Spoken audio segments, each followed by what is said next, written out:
Happy 18th wedding anniversary, honey. Thank you so much for all the sacrifices, for all your understanding, for your unselfless love towards me.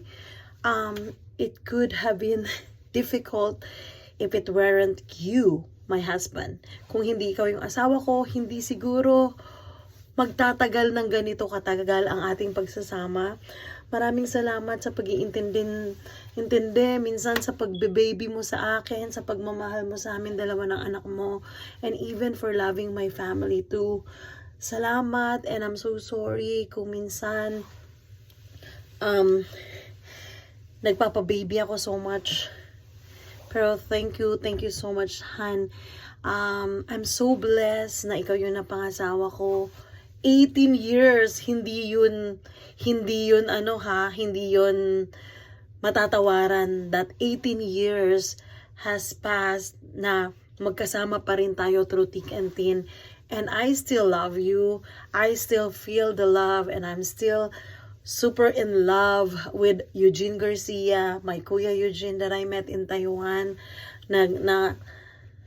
na minahal ko at naging crush ko, at hanggang ngayon meron na kaming anak, 12 years old na, and sobra, Daddy, yung pagmamahal mo kay baby Elisha Jean, sobra ako natutuwa. And this family has been blessed by God, and I always pray na patuloy tayo na lumapit sa Panginoon. It will not be possible na marating natin to mula nung magkalayo tayo LDR, I'm working by myself here, and you guys were in the Philippines, to up to now na naging citizen na tayo. Hindi madali yung pinagdaanan natin, but we survive as family, and ngayon 18 na.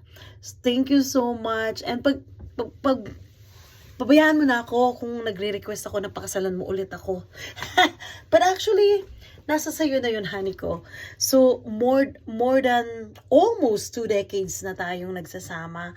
And from 2007 to 2011, since 2018, I'm so thankful sa Lord kasi from 2018 hanggang ngayon na magkakasama na tayo, hindi ko na iniisip pa na magkakalayo tayo ulit.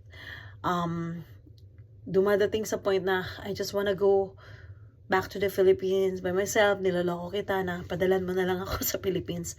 But no, a happy place is where you are. A happy home is where you are. So hindi ako magiging masaya kung wala ka sa tabi ko, and I couldn't enjoy Philippines nor enjoy traveling kung wala ikaw. Ikaw at ang anak ko, you guys are a great blessing from the Lord. I couldn't thank God enough. And of course, alam ko, ang Lord ay kumakatok na sa pintuan, pinababalik na ako. And because of those prayers and petitions and serving the Lord, we reach this stage ng pamilya natin where we can enjoy na hindi na tayo mamumroblema sa applications ng papel natin. We are finally a citizen of Canada. We already surpassed those sleepless night na kailangan ayusin ang papel. And thank you, Lord. Thank you, Jesus Christ. Thank you, God the Father, God the Son, and God the Holy Spirit, for blessing this relationship, for blessing this marriage and family. Maraming salamat po, Ama. Kayo na pong bahala, Lord. Ang daming mga nangyayari sa ngayon.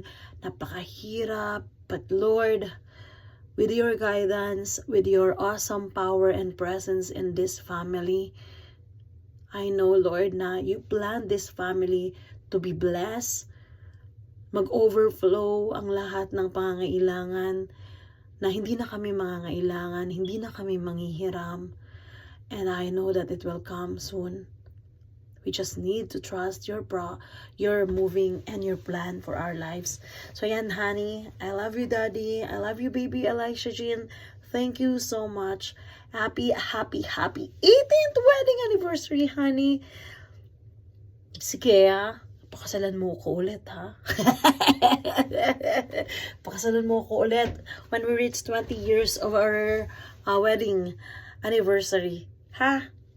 Pangako yan. But anyway, thank you, honey. Ingat ka palagi sa work mo. And thank you. Thank you for loving me. Thank you for accepting me. Thank you for being, mula nung una tayong magkakilala bilang kuya pa lang kita kaibigan hanggang ngayon na asawa na kita for 18 years. Hindi ka nagbabago. Mas hinigatan mo pa. And salamat. Thank you so much. Hindi lang ako yung minamahal mo pati pamilya ko. And to God be the glory for you and sa favor na ipagkakaloob pa ng Panginoon sa buhay natin. I love you, honey. God bless.